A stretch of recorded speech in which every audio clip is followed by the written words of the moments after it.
الحمد لله نحمده ونستعينه ونستغفره ونعوذ بالله من شرور أنفسنا ومن سيئات أعمالنا من يهده الله فلا مضل له ومن يضلل فلا هادي له وأشهد أن لا إله إلا الله وحده لا شريك له وأشهد أن محمدا عبده ورسوله أما بعد فإن خير الحديث كتاب الله وخير الهدي هدي محمد صلى الله عليه وسلم وشر الأمور محدثاتها وكل محدثة بدعة وكل بدعة ضلالة وكل ضلالة في النار فأعوذ بالله السميع العليم من الشيطان الرجيم بسم الله الرحمن الرحيم يا أيها الذين آمنوا قوا أنفسكم وأهليكم نارا وقودها الناس والحجارة. محترم سامعین کرام، بزرگان دین اور نوجوان ساتھیوں، ہمارے بہت سے احباب، بہت سارے بچے، بہت سارے نوجوان اور بہت سارے بزرگ جو پچھلے ہفتے یا پچھلے سال تک ہمارے بیچ میں باقی تھے، اللہ رب العالمین کی قضا و قدر اور اس کی مرضی کے مطابق اس دنیا سے رخصت ہو گئے. یہ 2 سال کا عرصہ جس کو ہم نے ہر قسم کے اتار چڑھاؤ کے ساتھ ساری دنیا میں دیکھا، اللہ رب العالمین کی قدرت کا نظارہ اور اللہ رب العالمین کی قدرت کی مضبوطی اور اس کی طاقت کی مضبوطی کا مشاہدہ کیا. اس کے باوجود اگر کوئی مسلمان اللہ رب العالمین کے قانون کو سمجھ کر کے اس کے دین، اس کی توحید، اس کے نبی کی رسالت، صحابہ کرام کے اسوہ، قرآن مجید کی تعلیمات اور سنت رسول کی جانب رجوع نہیں کرتا ہے تو ایسی صورت میں وہ مسلمان دنیا کا سب سے بدقسمت انسان ہے. اللہ رب العالمین نے جہاں ہم کو یہ بتایا تھا کہ موت و زندگی کا مالک وہی اللہ رب العالمین ہے، اس 2 سال کے عرصے میں اس کی قدرت کاملہ اور مکمل طاقت کا مشاہدہ کرنے کے بعد ہم اس نتیجے پر پہنچتے ہیں کہ ایک چلتا پھرتا باقا نوجوان، ایک کھیلتا کودتا چھوٹا موٹا معصوم بچہ یا ایک ایسا بزرگ جو سارے تجربات، تقوی اور پرہیزگاری اور ہر قسم کی خوبیوں سے متصف تھا، لیکن اللہ رب العالمین نے دیکھتے ہی دیکھتے ایک ایسے وائرس کے ذریعے جو وائرس نہ ہم کو نظر آتا ہے، نہ ہم اس کو محسوس کر سکتے ہیں، نہ اس سے بچنے کے امکانات موجود ہیں، اس وائرس کے ذریعے اللہ رب العالمین نے ہم سے کتنوں کو جدا کر دیا اور ہماری آنکھیں اب تک بلک رہی ہیں، ہم سسک رہے ہیں. لیکن اگر اس بلکنے اور سسکنے کے نتیجے میں اللہ رب العالمین کی قدرت کے مشاہدے کے نتیجے میں ہم نے اللہ رب العالمین کے دین کی جانب رجوع کر لیا، اللہ رب العالمین کے دین سے عبرت حاصل کر کے قرآن و سنت پر عمل پیرا ہو گئے، ان وفیات کو ہم نے اللہ رب العالمین کی قدرت کاملہ کا ایک حصہ سمجھ لیا، تو ایسی صورت میں جو گزر گئے وہ گزر گئے، جو باقی ہیں ان کے بارے میں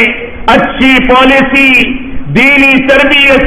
اسلامی تربیت، قرآن و سنت کی پیروکاری، قرآن و سنت کے مطابق زندگی کے ڈھالنے کے اسلوب کو سامنے رکھا جائے.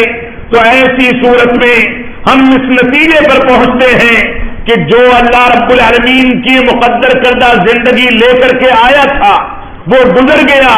لیکن جو لوگ باقی ہیں وہ آخرت کی تیاری کریں. ہوتا یہ ہے کہ وفات سے 2-3 روز تک ہم بلکتے ہیں، سسکتے ہیں، لوگ تعزیت کرتے ہیں اور اس کے بعد خود بیٹے، بھتیجے، پوتے، نواسے اور سارے کے سارے لوگ ان وفیات کو نظر انداز کر کے اپنی اسی پرانی روش پر واپس آ جاتے ہیں جس روش پر تساہلی، سستی،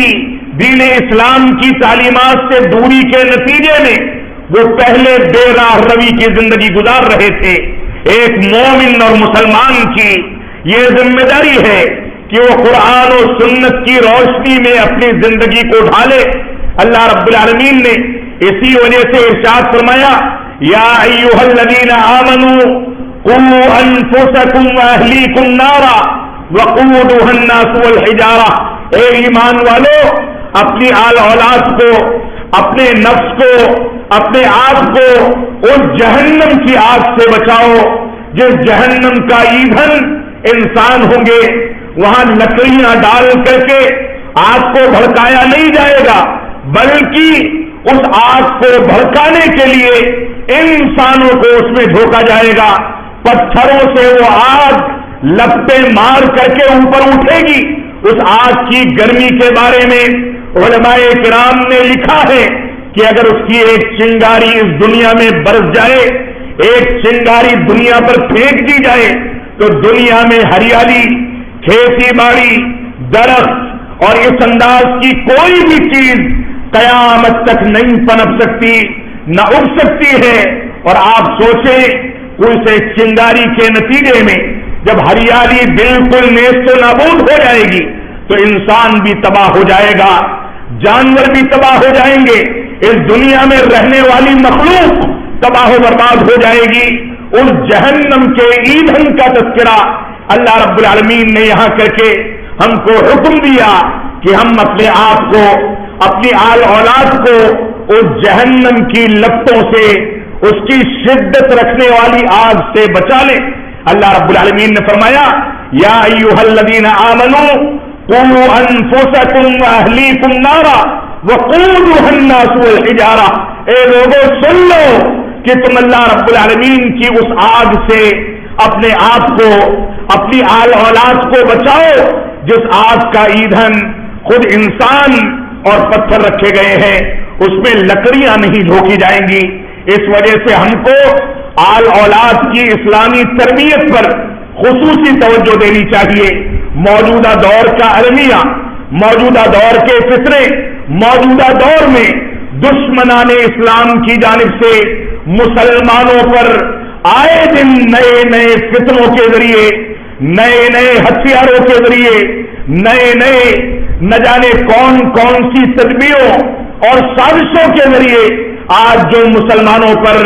آئے دن حملہ ہوتا ہے، حقیقت یہ ہے کہ ہم نے نئی نسلوں کو اسلامی تربیت میں اس انداز سے ڈھالا ہی نہیں ہے کہ ہمارے بچے سمجھ سکیں کہ ان حالات میں کیسے زندگی گزارنی ہے۔ باپ مرتا ہے، بیٹے کو صلاۃ جنازہ کا طریقہ پتہ نہیں ہوتا،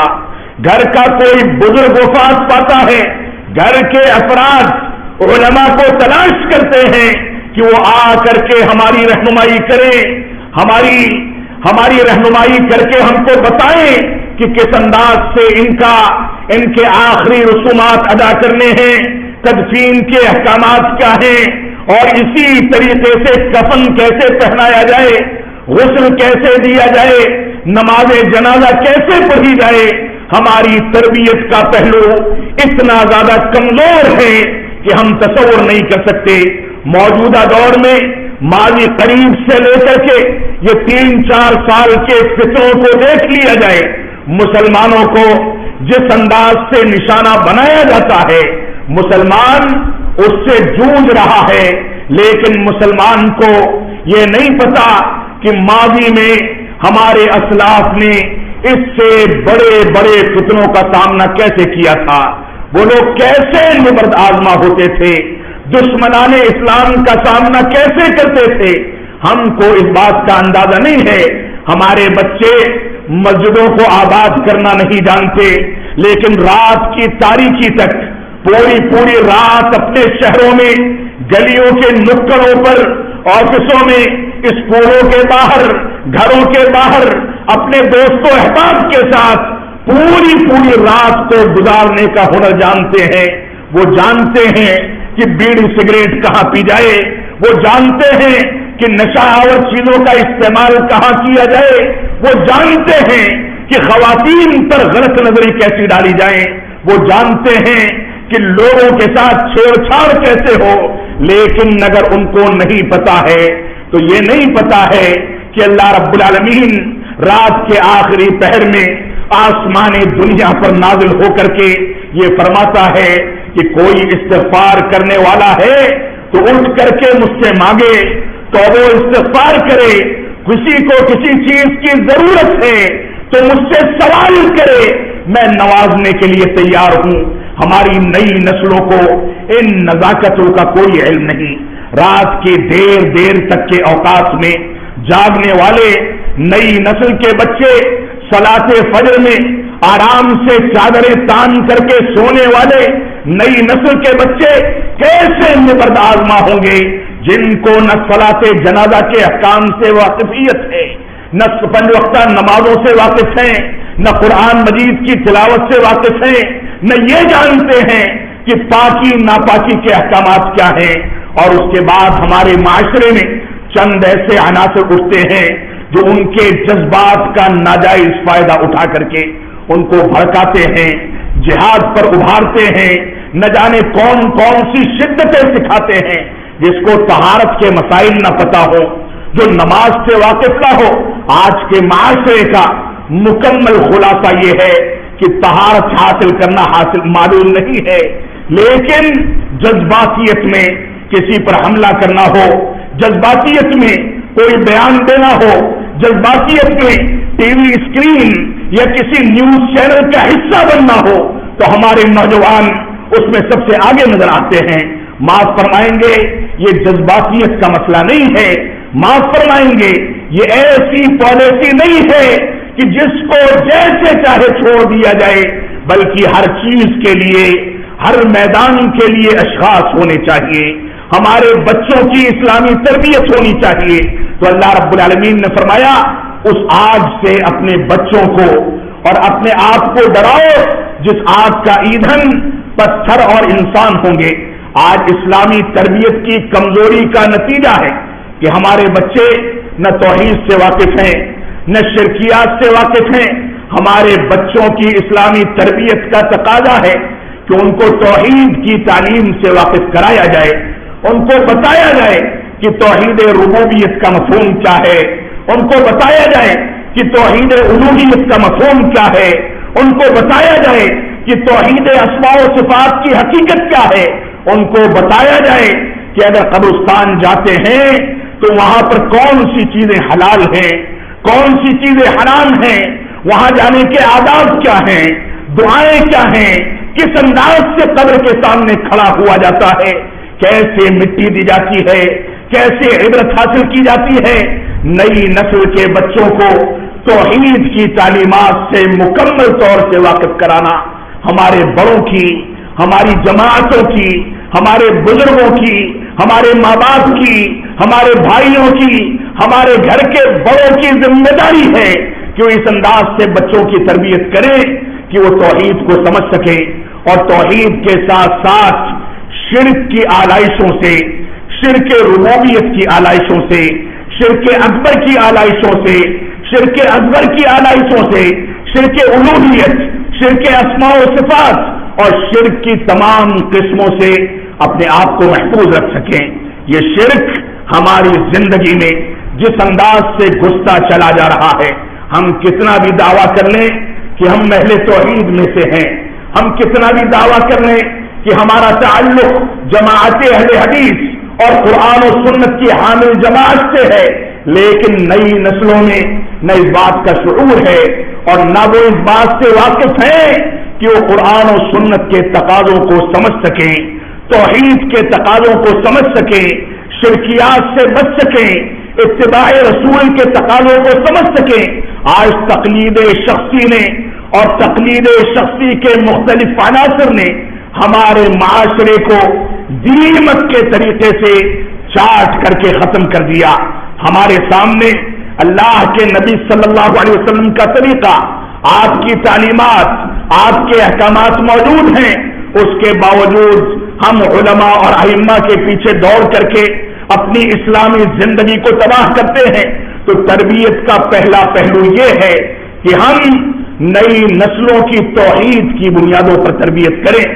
دوسرا پہلو یہ ہے کہ ان کی تربیت میں اتباع رسول کے تمام عناصر کا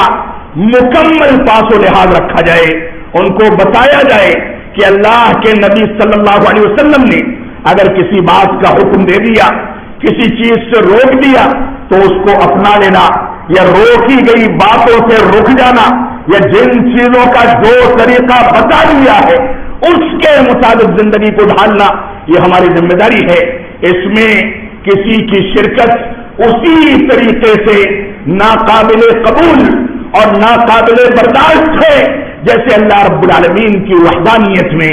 اللہ رب العالمین کی توحید میں کسی کی شرکت ناممکن ہے، ویسے ہی توحید اتباع میں کسی کی شرکت ناممکن ہے اور اس کو برداشت نہیں کیا جا سکتا۔ آج کی نئی نسلوں کو یہ بتانے کی ضرورت ہے کہ وہ اپنے ہاتھوں سے اس شیطان کو پھینکیں جس شیطان نے ہمارے خاندانوں کو، ہمارے گھرانوں کو، ہماری نئی نسلوں کو تباہ و برباد کر رکھا ہے۔ ان کو تعلیم و تربیت اور اسلامی تعلیمات کے مطابق ڈھالا جائے، ان کو دنیاوی تعلیم کے بہتر سے بہتر مواقع فراہم کیے جائیں، لیکن ساتھ میں یہ ایک جانب ڈاکٹر بن جائیں، ایک جانب انجینئر بن جائیں، ایک جانب چاند اور سوریا پر چلے جائیں، لیکن دوسری جانب ان کو پتا ہو کہ دن بھر میں 5 مرتبہ نمازیں پڑھی جاتی ہیں، دوسری جانب ان کو علم ہو کہ اللہ رب العالمین کے علاوہ کسی کے آگے یہ پیشانی نہیں جھک سکتی، ان کو اس بات کا پختہ علم ہو کہ اللہ رب العالمین کے علاوہ کسی کے لیے نہ رکوع کیا جا سکتا ہے، نہ کسی سے دعائیں کی جا سکتی ہیں، ان کو اس بات کا علم ہو کہ قبریں ایک بارش سے زیادہ اونچی نہیں ہو سکتی، ان کو اس بات سے واقفیت ہو کہ قبروں کو پکا بنانا حرام ہے، یہ جانتے ہوں کہ قبروں پر پھول چڑھانا، چادر چڑھانا حرام ہے، یہ جانتے ہوں کہ قبرستانوں میں اور قبروں پر بیٹھنا اور وہاں بیٹھ کر کے قرآن مجید کی تلاوت کرنا یہ بھی حرام ہے۔ ان کو واقفیت ہونی چاہیے کہ قبروں کے اوپر تعمیر کرنا، قبروں کے تقدس کو سامنے رکھتے ہوئے ناجائز چیزوں کو اختیار کرنا، یہ ساری کی ساری چیزیں ہماری ذمہ داری ہے کہ نئی نسلوں کو بتایا جائے، واقف کرایا جائے، ان کو دنیاوی علوم کے ساتھ ساتھ دین کی بنیادوں پر پختگی کے ساتھ ڈھالا جائے، اسلامی تربیت دے کر کے ان کو سچا مسلمان بنایا جائے، یہ دنیا میں ترقی کرتے کرتے دنیا کے کسی بھی کونے میں نکل جائیں، کتنی بڑی سے بڑی کمپنی کے مالک بن جائیں، پیسہ کما لیں، ملینر بلینر بن جائیں، لیکن ان کو جب اذان کی آواز آئے تو یہ احساس جاگ چکا ہو کہ اسی رب نے مجھ کو یہ نعمتیں دی ہیں، اسی نے اس مال و دولت سے نوازا ہے، لہذا اس کی شکر گزاری میں کوئی کمی نہیں آنی چاہیے۔ اس بنیادوں پر ہمیں تربیت دینی ہوگی، ہم کو دیکھنا ہوگا کہ کس انداز سے رسول اکرم صلی اللہ علیہ وسلم نے ہم کو ان چیزوں پر ابھارا ہے۔ اللہ کے نبی صلی اللہ علیہ وسلم فرماتے ہیں یوشک الامم ان تداعى علیکم کما تداعى الاکلۃ الی قصعتها، کہ ان قریب دنیا کی ساری طاقتیں، ساری قومیں، دنیا میں بسنے والی ساری طاقتیں، سارے ممالک، ساری تنظیمیں، ساری حکومتیں اور جتنی انٹیلیجنس کی کمپنیاں ہیں وہ سب کی سب تمہارے اوپر ٹوٹ پڑیں گی۔ اللہ کے نبی صلی اللہ علیہ وسلم نے 1400 برس پہلے اس بات کی پیشین گوئی فرمایا کہ تمہارے اوپر ساری کی ساری اقوام اور ساری کی ساری طاقتیں ٹوٹ پڑیں گی۔ اللہ کے نبی صلی اللہ علیہ وسلم کا فرمان جھوٹا نہیں ہو سکتا۔ فرمایا یوشک الامم ان تداعى علیکم کما تداعى الاکلۃ الی قصعتها، جیسے بھوکے لوگ کھانے کے برتن پر ٹوٹ پڑتے ہیں ویسے ہی تم پر ساری اقوام ٹوٹ پڑیں گی۔ صحابہ کرام نے پوچھا ومن قلۃ یومئذ یا رسول اللہ، اے اللہ کے نبی صلی اللہ علیہ وسلم کیا ہماری تعداد تھوڑی ہوگی؟ ہم کم تعداد میں ہوں گے؟ ہم کمزور ہوں گے؟ آپ نے فرمایا کہ نہیں، وَلَٰكِنَّكُمْ غُثَاءٌ كَغُثَاءِ السَّيْلِ، تمہاری تعداد سیلاب میں آنے والے کوڑے کرکٹ سے بھی زیادہ ہوگی، جدھر نگاہیں دوڑائی جائیں تم ہی نظر آؤ گے۔ بڑی بڑی آبادیاں، یہی ہندوستان جہاں مسلمان مائنارٹی اور اقلیت میں ہے، اس کے باوجود اس کی تعداد 25 کروڑ سے کم نہیں ہے۔ اتنی بڑی تعداد کے باوجود ہماری مثال غثاء کا غثاء السیل ہے۔ ہماری تعداد بڑی سے بڑی ہے، لیکن ہماری مثال کوڑے کرکٹ سے زیادہ نہیں۔ ہم نے قرآن و سنت کو چھوڑ دیا، بڑی سے بڑی آبادیوں میں بڑی سے بڑی مسجدوں کا مشاہدہ کر لیں، یہ ویران پڑی رہتی ہیں۔ اگر کوئی مسلمان ہے تو یہ سمجھتا ہے کہ جمعہ کی نماز میں حاضری دے دینا کافی ہے، جمعہ کی نماز میں آ کر کے نماز ادا کر لی تو اسلام باقی ہے، ورنہ ہم اسلام سے خارج ہو جائیں گے۔ معاف فرمائیں گے، اسلام کوئی اتنی آسان چیز نہیں ہے۔ ہم نے نمازوں کو ترک کر کے اپنے آپ کو اسلام سے باہر کر لیا ہے۔ ہماری ذمہ داری ہے کہ ہم جان بوجھ کر کے اگر نماز کو چھوڑتے ہیں اور اس عادت پر مسلسل قائم ہیں تو ہم کو کلمہ توحید پڑھ کے غسل کر کے دوبارہ سے اسلام میں داخل ہونا پڑے گا۔ اور اگر تساہل اور سستی کے نتیجے میں ہم نمازوں سے دوری اختیار کرتے ہیں تو ایسی صورت میں ہم کو توبہ و استغفار کم از کم کرنا ہوگا، یہ ہماری ذمہ داری ہے۔ تو اللہ کے نبی صلی اللہ علیہ وسلم نے فرمایا، تمہاری مثال سیلاب میں آنے والے خشو خاشاک کے طریقے سے ہوگی۔ آپ یہاں سے 40-50 کلومیٹر کے فاصلے پر چڑھے جائیں، چپلون اور مہاڑ اور سونس وغیرہ کے علاقے کو دیکھ لیں، جس انداز سے دیکھتے ہی دیکھتے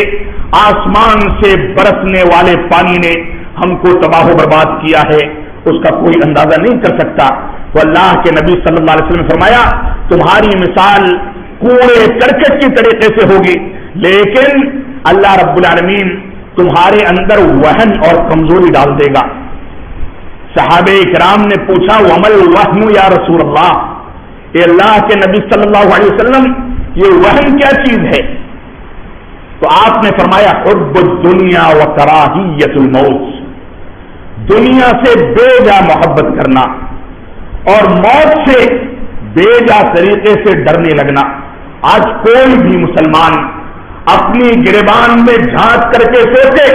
اگر اس کو ڈر لگتا ہے تو موت سے لگتا ہے۔ جتنا وہ موت سے ڈرتا ہے اتنا رب کائنات سے بھی نہیں ڈرتا، جتنا وہ موت سے ڈرتا ہے اتنا اللہ رب العالمین کی وعیدوں سے بھی نہیں ڈرتا، جتنا وہ موت سے ڈرتا ہے اتنا وہ قرآن و سنت کے حقائق کو پڑھنے کے بعد اپنے دل میں خوف محسوس نہیں کرتا۔ تو یہ صورتحال ہے کہ ہم نے دنیا سے لو لگا دی، دنیا سے لو لگانے کے نتیجے میں ہم نے حلال و حرام کی تمیز کو چھوڑ دیا، قرآن و سنت سے دوری اختیار کر لی۔ اللہ رب العالمین کا فرمان ہے، قل هو القادر على ان يبعث عليكم عذابا من فوقكم او من تحت ارجلكم ويلبسكم شيعا ويذيق بعضكم بأس بعض۔ اللہ رب العالمین کا فرمان ہے سورۃ الانعام کے اندر کہ اللہ رب العالمین اس بات پر قادر ہے کہ تمہارے اوپر کی جانب سے عذاب نازل کرے۔ اوپر کی جانب سے عذاب نازل کرنے کا مطلب ہے طوفانی بارشیں بھیج دے۔ اوپر سے عذاب نازل کرنے کا مطلب یہ ہے کہ آندھی اور طوفان نہ کر کے تم کو اڑا لے جائے۔ اوپر سے عذاب نازل کرنے کا مطلب یہ ہے کہ پتھروں کی بارش ہو، تمہاری کھیتی باڑی اور تمہارے بہت سارے فائدے کے سامان تباہ و برباد ہو جائیں۔ اوپر سے عذاب نازل ہونے کا مطلب یہ ہے کہ تمہارے اوپر ایسے حکام اور ایسے وزراء اور ایسی حکومتیں قائم کر دی جائیں جو تمہارے حقوق کا خیال نہ کریں اور تمہارے اوپر ظلم و جور کر کے تمہیں تباہ و برباد کر دیں۔ او من تحت ارجلکم، اور اللہ رب العالمین اس بات پر بھی قادر ہے کہ تمہارے قدموں کے نیچے سے تم کو عذاب میں مبتلا کر کے تباہ و برباد کر دے، یعنی نیچے سے زمین کو کھسکا دیا جائے، پہاڑ کھسک جائیں، بستیاں بہ جائیں اور دب جائیں، لوگ دب کر کے مر جائیں، اللہ رب العالمین اس بات پر قادر ہے کہ نیچے سے عذاب نکال کر کے تم کو دبوچ لے اور تباہ و برباد کر دے۔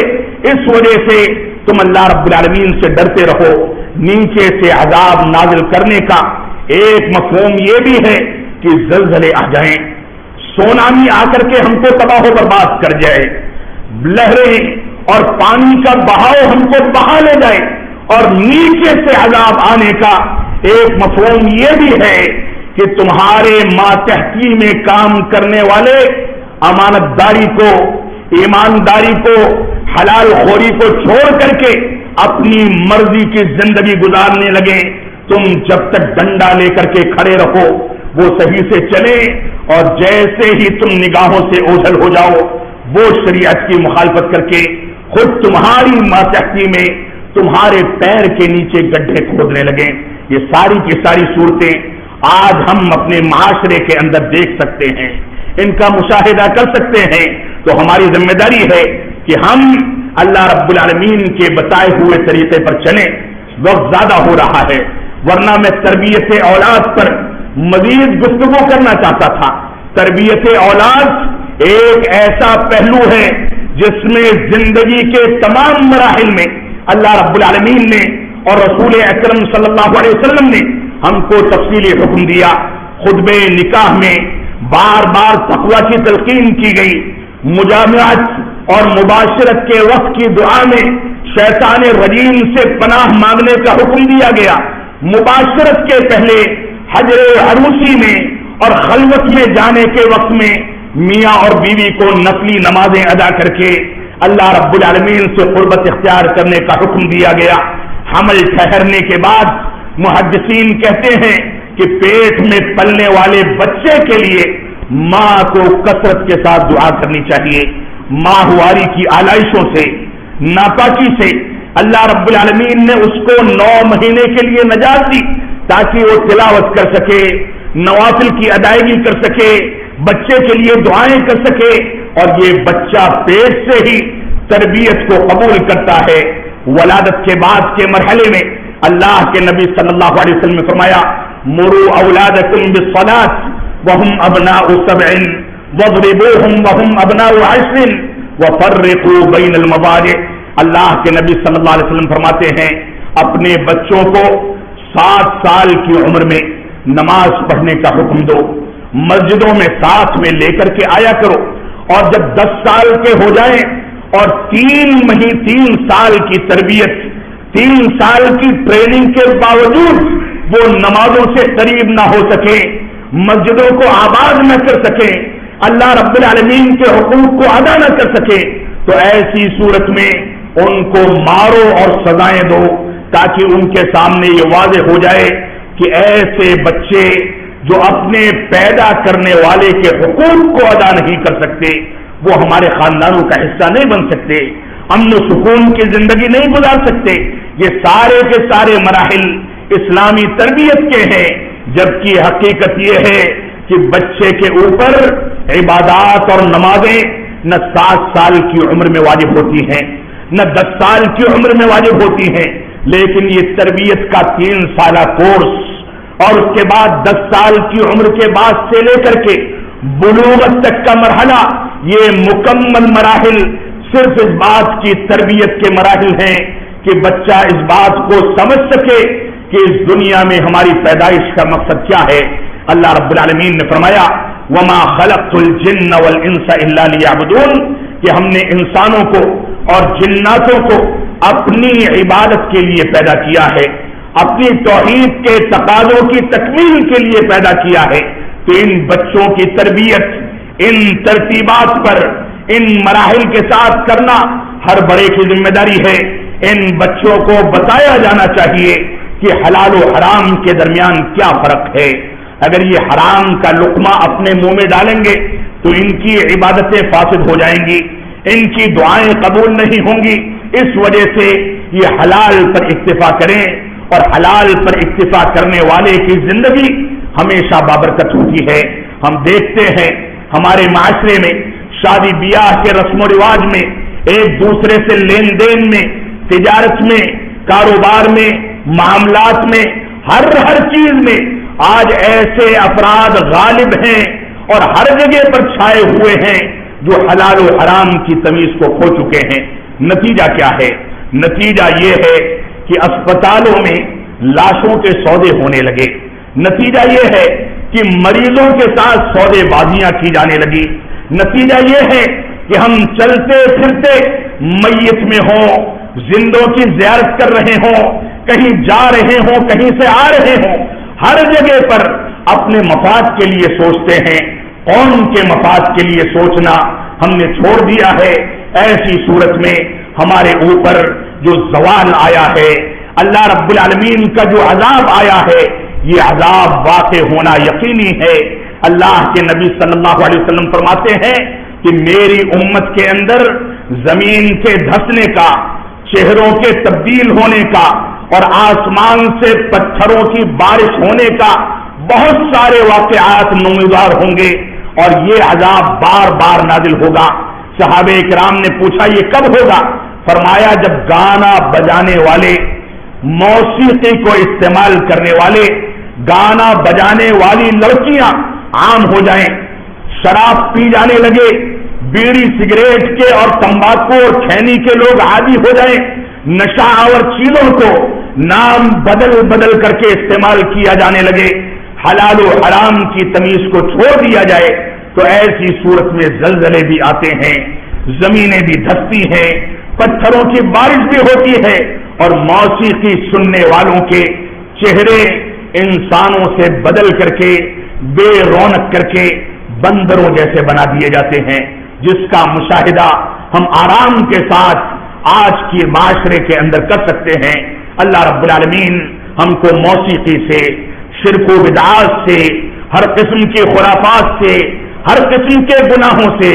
نشہ آور اشیاء سے، ہر قسم کے گناہوں کے کاموں سے اور قرآن و سنت کی مخالفت سے، آپسی اختلاف و انتشار اور ہر قسم کے اختلاف و انتشار سے بچنے کی توفیق عطا فرمائے۔ اللہ رب العالمین جہاں اس بات پر قادر ہے کہ پیروں کے نیچے سے عذاب نازل کرے، آسمان سے عذاب نازل کرے، وہیں اللہ رب العالمین نے سورۃ الانعام میں فرمایا وَيُذِيقَ بَعْضَكُمْ بَأْسَ بَعْضٍ، وہ اس بات پر بھی قادر ہے کہ تم کو آپس میں بھڑا دے، اختلاف و انتشار کے نتیجے میں تم ایک دوسرے کے دشمن بن جاؤ اور ایک دوسرے کی گردنیں ناپتے پھرو، ایک دوسرے کے خلاف سازشیں کرو۔ یہ اللہ رب العالمین کی عذاب کی نشانیاں ہیں جن کا مشاہدہ ہم اپنی جماعت میں، اپنے ماحول میں، اپنے محلے میں، اپنے آفسوں میں، اپنی مسجدوں میں، اپنے مدرسوں میں اور اپنے معاشرے میں بخوبی کر سکتے ہیں۔ اللہ رب العالمین ہم کو ان چیزوں سے توبہ کر کے قرآن و سنت کی جانب رجوع کرنے اور قرآن و سنت کے مطابق اسلامی تربیت کو اختیار کرنے کی توفیق عطا فرمائے۔ ہم جب تک جئیں تب تک اسلام پر جئیں، جب ہمارا خاتمہ ہو تو ایمان پر ہو۔ بارک اللہ لنا ولکم فی القرآن المجید ونفعنی وإیاکم بالآیات والذکر الحمید انہ تعالی جواد کریم ملک بر الرؤوف الرحیم۔